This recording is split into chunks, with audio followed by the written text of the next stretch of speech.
How's it going, everyone? This video today is going to be about audio editing workflows. In this video, I hope to provide you with some general ideas on how you can start editing more efficiently and with more control. I will be demonstrating some of these workflows in Pro Tools specifically, but the tips mentioned involve common tools that can be utilized in any digital audio workstation. Let me know if you find these tips helpful, and think about hitting that subscribe button if you're interested in a wide variety of audio and music related content. But for now, let's talk about some editing workflows. So this is a video I took of an editing session I worked on recently. The session contains 39 solo piano tracks of varying lengths. What I was doing here was editing out any parts of the recorded clips that had unwanted noise or no signal at all. Then I added fades to make sure the transition into and out of the song was smooth. I did not start recording from the start of the session, but overall it took me about 30 minutes to finish editing and bouncing all the clips. I think this is a great example of workflow because if you pay attention to what I'm doing throughout this video clip, you will see that I'm adding shortcuts and making modifications to my edit window so that I can work more efficiently. The point of this video is not to give you any specific information because I know not everybody has Pro Tools, but I want to give you the core concepts of editing so that you can apply it to your workflow no matter the software you are using. A good place to start is to ask yourself, what am I trying to accomplish with this editing action? As I mentioned here, I want to remove any part of the clip that I do not need. If I left these sections that have no signal, then there would be these long pauses of silence in the bounce track. Pretty obvious, right? Well, let's take a look at the tools that I'm using to speed up my workflow over the course of this video. One of the biggest things that I was consistently changing here was the function of the cursor tool. All DAWs should have some sort of tool that allows you to make a selection of a clip over the timeline, and one that allows you to trim the clip as well. These are the two tools that I consistently use in almost any editing workflow. Making sure you familiarize yourself with these shortcuts is definitely something you should do to improve your editing speed.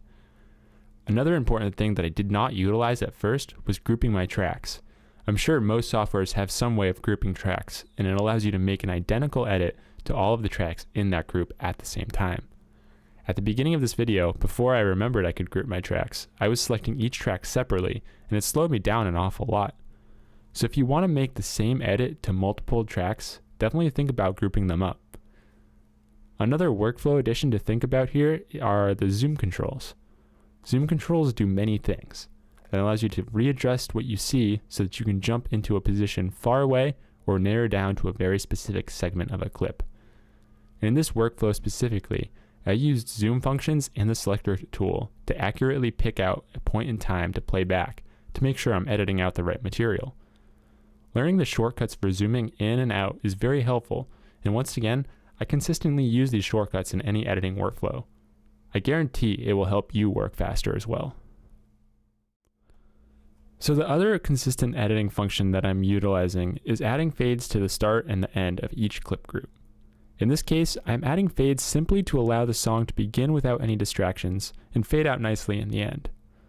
Learning the shortcut to add fades once again is something you can do to improve your workflow. Anything that saves a couple seconds can add up over the course of a long editing session. While we are still talking about fades, I think it is important to learn the characteristics of each fade that you have available to you, and think about what scenario you would use them for. Speed is nice, but precision and the validity of your edits should always come first. Most DAWs should allow you to set fade presets for a specific selection if it does not already default to the most previously used fade. You can save a lot of time if you do not have to select the same fade over and over again. Zoom controls are again very important in this application. They really help you navigate your edit window more efficiently and accurately, getting you to where you need to be and see what you need to see as fast as possible. The last thing I want to mention in this segment is always listen to your edits. Make sure they are good. I have from time to time caught myself getting lost in my editing workflow and forgetting to check the validity of what I just did. Don't be lazy, I guess, is the lesson here. I know editing can sometimes be tedious. Let's summarize the main topics of the video into focus points. I hopefully gave you some building blocks to increase the productivity of your workflow, no matter the software you are using. First, always go into an editing session with a plan and have a clear idea of what you want to achieve.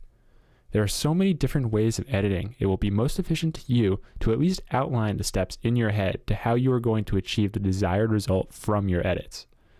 The next thing is to always be aware of your cursor and what its function is. Knowing the shortcuts to change the function of your cursor on the fly is like having a multi-tool in the palm of your hand and can really help give you control over the clips you are editing. Number 3 is to utilize your zoom controls. These will be your best friend in navigating around your session and pinpointing specific places with efficiency. Navigation is a necessary part of editing, and if it takes you a long time to get to a selection, not only will you be spending more time, but your momentum will also be negatively affected.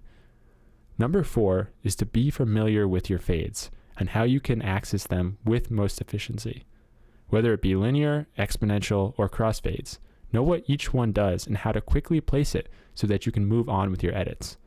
Like I mentioned previously, speed is great, but edit validity should be your highest priority. Finally, I could not make this video with a clear conscience without saying check your work. Even though the video is about getting faster and more efficient, at the end of the day, if the edit wasn't appropriate, the speed was not worth it, and you might as well not have made the edits in the first place. Anyways, guys, that's it for today's video. I hope you found it useful. If you made it this far, let me know in the comments section which DAW you use and how well these concepts apply to you. And until next time, everyone, have a good day.